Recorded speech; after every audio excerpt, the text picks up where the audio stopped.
আছেন সবাই? আশা করি সবাই ভালো আছেন। তো সব সময়ের মতো আজকেও নিয়ে আসলাম আরেকটি অ্যাপস, যে অ্যাপসটির মাধ্যমে আপনি চাইলে আপনার ভিডিওতে স্মুথ স্লো মোশন ইফেক্ট দিতে পারবেন, যেমনটা 60 fps বা 120 fps এর স্লো মোশনের ক্ষেত্রে দেখা যায়। তো আজকে আপনাদের একটি অ্যাপসের সাথে পরিচয় করে দেব, যে অ্যাপসটির মাধ্যমে আপনি চাইলে খুব সহজেই এরকম স্মুথ স্লো মোশন ইফেক্ট দিতে পারবেন। তো দেরি না করে ভিডিওটি শুরু করা যাক। আমি নাইম আছি আপনাদের সাথে সম্পূর্ণ ভিডিওতে।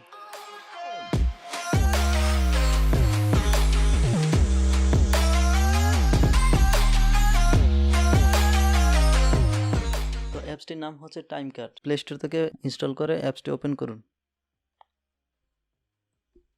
টাইমকাট অ্যাপসটি ওপেন করার পর আপনাদের সামনে ঠিক এরকম একটি ইন্টারফেস চলে আসবে। প্রো স্পিড অ্যাডজাস্টমেন্টে ক্লিক করুন। তারপর আপনি যে ভিডিওতে স্লো মোশন ইফেক্ট দিবেন সেই ভিডিওটি সিলেক্ট করুন।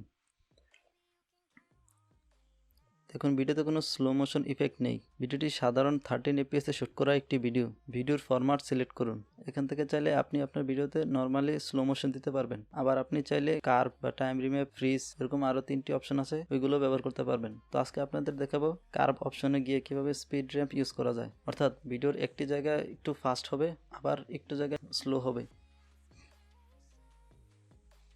হ্যাঁ, আমি আপাতত এইটুকুই আপনাদেরকে দেখাচ্ছি। তো এখন হচ্ছে আসল কাজ।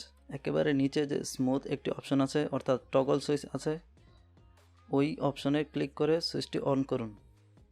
এখন ভিডিওটি সেভ করার জন্য উপরে ডাউনলোড বাটনে প্রেস করুন। এবার একটি রেজলিউশন সিলেক্ট করে এক্সপোর্টে ট্যাপ করুন। কিছুক্ষণ ওয়েট করুন। ভিডিওটি রেন্ডার হয়ে সেভ হচ্ছে।